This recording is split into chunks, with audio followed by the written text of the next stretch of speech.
Hey, he looks just like he does on TV. Dr. Oz is here. Good morning. How are you? Good. It's nice to have you with us. Well, thanks for having me. You're making all the rounds this morning. You were telling me off the air you love radio. I love radio because it cuts across all different groups. You have very unique relationships with folks who hear your voice in the morning. And I tell you, I like everybody else, I get up in the morning, I put the radio on, and I go to work. So my routine is sort of set. I expect to hear the voices of my friends, even though I don't always know the DJs. They're my friends because I hear them every morning. So I love coming to a town and seeing who's really driving the morning. Well, this is Beth and Friends, so we've got a lot of friends out there, and I know they're all listening right now. I've been getting emails for Dr. Oz and things that they want to know and want to ask you. But something interesting happened the other day. I was out shopping, as I like to do, and I was looking for clothing, and I went into one of my stores, and my friend Liz, who works there and always helps me, said, Beth, have you heard about raspberry ketones and CLA from Dr. Oz? She said, I saw the show, and she went out to High Health store and walked in, and the guy just said, don't tell me, you're looking for raspberry ketones and CLA. And she said, yes.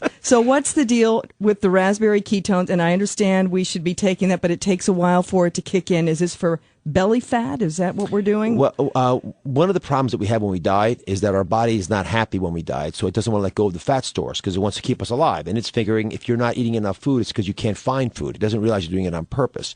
Raspberry ketones mimic what happens in your body when you go on a low carb diet. It creates that ketotic event. That it's a change in your metabolism, so it makes your body think, you know what, this is an environment where I'm going to have to get rid of some of those fat stores. CLA does something very similar in that it convinces your fat cells that it's such an abundant place for them that they can relax and let go of the fat.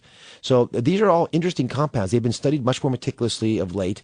Raspberry ketones come from raspberries, but you have to harvest them down a lot. Right. And we have a medical unit on the show. We have a dozen people, medical students, physicians, advisors, and medical producers. They sit down, they go through all the medical literature, and they'll say, okay, you know what, there's enough data now to talk about raspberry ketones, and then we'll talk about it on the show. The problem that I'm having is that a lot of times there's not enough of these products in the stores.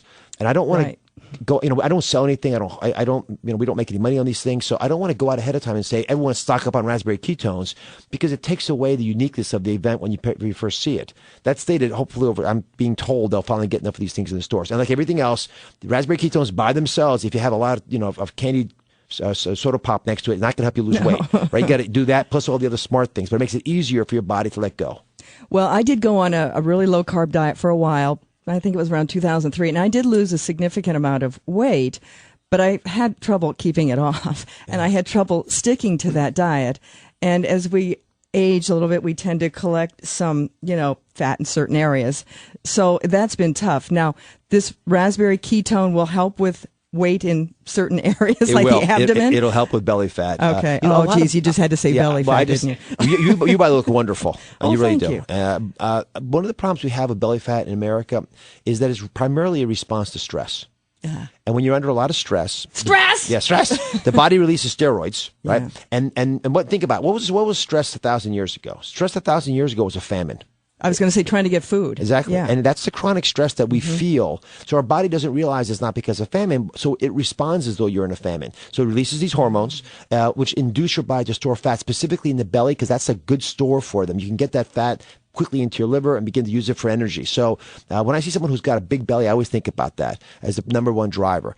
Some of these products that we're talking about trick the body. I see. So it makes the body think it's thin. It makes the body think it's okay to be thin. And I think that's why they have a benefit. But again, they only work in conjunction with the lifestyle that's going to work for you. Now, the other little point, diets, I don't think long-term are what people should be looking at.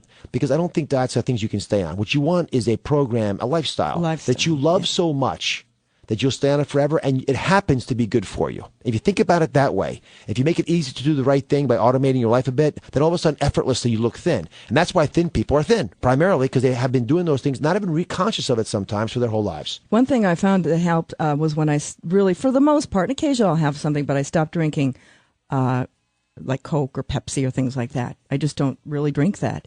But I see people around a lot with these huge cups of stuff, and that does really kind of mess with your body, doesn't it? It does in a big way. I know the guys who run these companies. They actually would much prefer to make healthier beverages. Right. If we'll just buy those healthier beverages, they'll make them.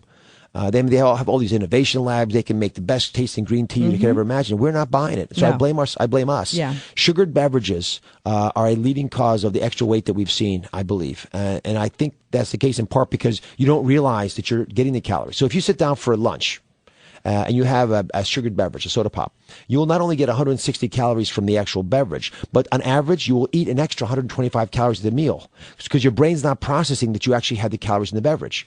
Now, think about this. The major driver of obesity in America is having 100 calories too much a day. That's it. Wow, It's a tiny little difference. It's half a donut. It's small changes. But the converse is also true. The way you lose weight forever and never gain it again and never yo-yo back, and this has been looked at in long-term studies, is just to shave 100 calories from what you normally eat a day. So right today, immediately think to yourself, what's 100 calories in my life that I can start to get rid of and never take again? And don't do anything else besides that. Eat everything else the exact same way. Is it the extra bag of French fries when you get your lunch? Is it something at breakfast you're doing wrong? Something simple like that can automatically, over time, get rid of a ton of that extra weight. Think about it. 100 calories a day is 12 pounds a year, and you won't even know you're on a program. How about that red wine I so love? Yeah, well, red wine is actually a better way of getting your calories because red wine, at least it's real and it has a relaxing benefit. Yes. And you get the resveratrol. I would pick something that's not real food, something that doesn't come out of the ground looking the way it looks when you eat it. So what would you pick now? Oh, boy, probably maybe that candy I had yesterday. Yes. Perfect example. Yeah, I had some chocolate. Mr. Goodbar, I caught her. But it was a little size, except I had 4. Yes. Well, at least eat real chocolate if you're going to have chocolate. Yeah. That's 30% cocoa. And for everybody else out there, think to yourself, imagine if there was something you could do, just sort of nudge it in the right direction. If you sort of lean into it like that, you'll be successful. Okay, I will start keeping track during the day of where I can cut that. By the way, how do you start your day? Do you exercise right away? Or So this morning I got up, I did my little yoga deal. I have a 7-minute yoga I do in the morning, which is on, if I just get one little plug, go to droz.com. It is free to get this yoga download. Oh, it's a great website. Actually, I'm there right now. It's great. And we also have a little place there to send house calls to each other. So if you want to say, hey, Beth, Mehmet sent you this message, and I recorded 2,500 names. So these are customized little messages. You get all kinds of fun stuff. They're all free. And our Transformation Nation, of course, we're giving $1 million is there as well.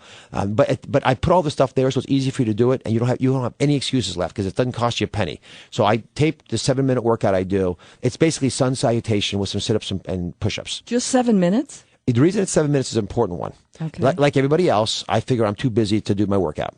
But I can't defend not carving 7 minutes out of my day, especially in the morning when I control what time I get up. So I get up, and by the time I start doing it, and believe me, I don't want to do it either. Right. By the time I start doing it, I'm almost right, because a minute into it, you're almost finished. You got 5 minutes left. So, it's become a routine for me. And I do that, combine it with, I usually have Fage yogurt, not low fat, real yogurt. Dairy I know the one you're talking about, the Greek yogurt. Greek yogurt, I love that, and with some fruit in it, real fruit. And I say it not low fat for a reason. When you drink or eat dairy products that are low fat, you actually will have more of a problem with weight loss than if you eat the full fat versions. And that's because if you take the fat out of dairy, what's left? Sugar. I've always said that you just eat the stuff, and it's more satiating, and that's what I find. That's how you look so hot right now. You want to stay for a while? Oh wait, you're married, and so am I. I forgot. Hey, did you happen to bring those cool purple gloves with you? Oh, I didn't bring them here. I should have brought them. I would have loved to have had them. Well, Dr. Oz, I know we probably have to. Do we have to let him go? Yes, we gotta get him out of here. Oh, shoot. All right. It has been a real honor meeting you. Well, it's been wonderful. And my brother-in-law lives down here. He was actually Congresswoman Giffords. He was her surgeon. Oh, I believe I read that. And Mike Lameau. And my wife came down and visited as well. But he lived in Tucson, was at the Barrows Institute for many years. So I used to come visit them all the time, see my nephews and nieces here. It's a wonderful place you live in. You're very blessed to be able to get outside and exercise. I love living here. So, general rule of thumb, if it's nice out, you should be out. That applies in Phoenix. Now, Dr. Oz, have you been here in July? It gets a little hot in July. That's why I said if it's nice out, go out. Okay. There's some times of the year that you have to juggle a little bit. That's why God invented San Diego. All right. Well, Dr. Oz, it's so lovely to have you here. I was really looking forward to this, and thanks so much. Bless you. Take care. All right.